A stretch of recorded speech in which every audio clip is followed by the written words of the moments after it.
What have we seen from Lawton during this stretch? And are we starting to have concerns that maybe he isn't the right fit for the Leafs that they thought he could be?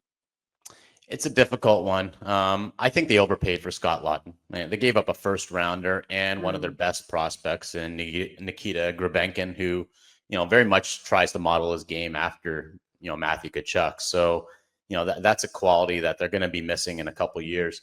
You get Scott Laughton not for the playoffs, or sorry, not for the regular season, Katie. They got him yeah, for the playoffs because they needed a guy, to, center their third line, which he's not doing right now. Like Max sure. Domi still has that spot, but B, to give him a little bit more jam in a third line role. And I think that's kind of a missing quality that the Leafs have had. Like they've got skill up and down the lineup, but what they don't have is, when you're going up against an Ottawa or a Florida, do they have the guys that can match them their Yeah, physicality? So I still think the jury's out.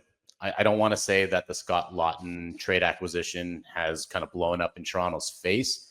sure. Let's see Yeah. what he does in the playoffs because, if he's the guy that, comes up big with a goal here or there or plays a good checking line role and the Mhm. Leafs get further than they've got in the last decade, then you don't mind it. But right now, it's, he looks like a guy that's still kind of looking for some comfort level and, trying to find his role in this team.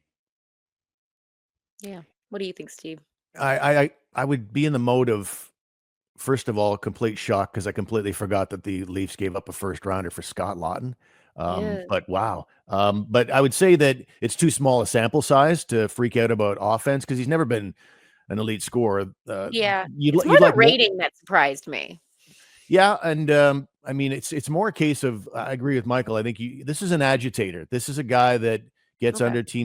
under a team's skin, and in the playoffs, when you're playing the same game, the same team every other game, you want a guy who's going to get under the skin, and if he stays with Max Domi, I mean that would be you'd want to punch a hole in their face in both cases if you're the opponent of that team. So I think Yes. that's part of why they did it. And he is capable of being a 30-point guy in this league. So too small a sample size for me just yet offensively. Plus minus, everybody's controversial about whether that's a Yeah. valuable stat or not. I think that again, that first round is amazing to me that they gave up that much for him. But Mm. at the same time, I think in an every other night scenario against the same team, you'll notice Scott Laughton in the playoffs, I think, if you're a Leaf fan.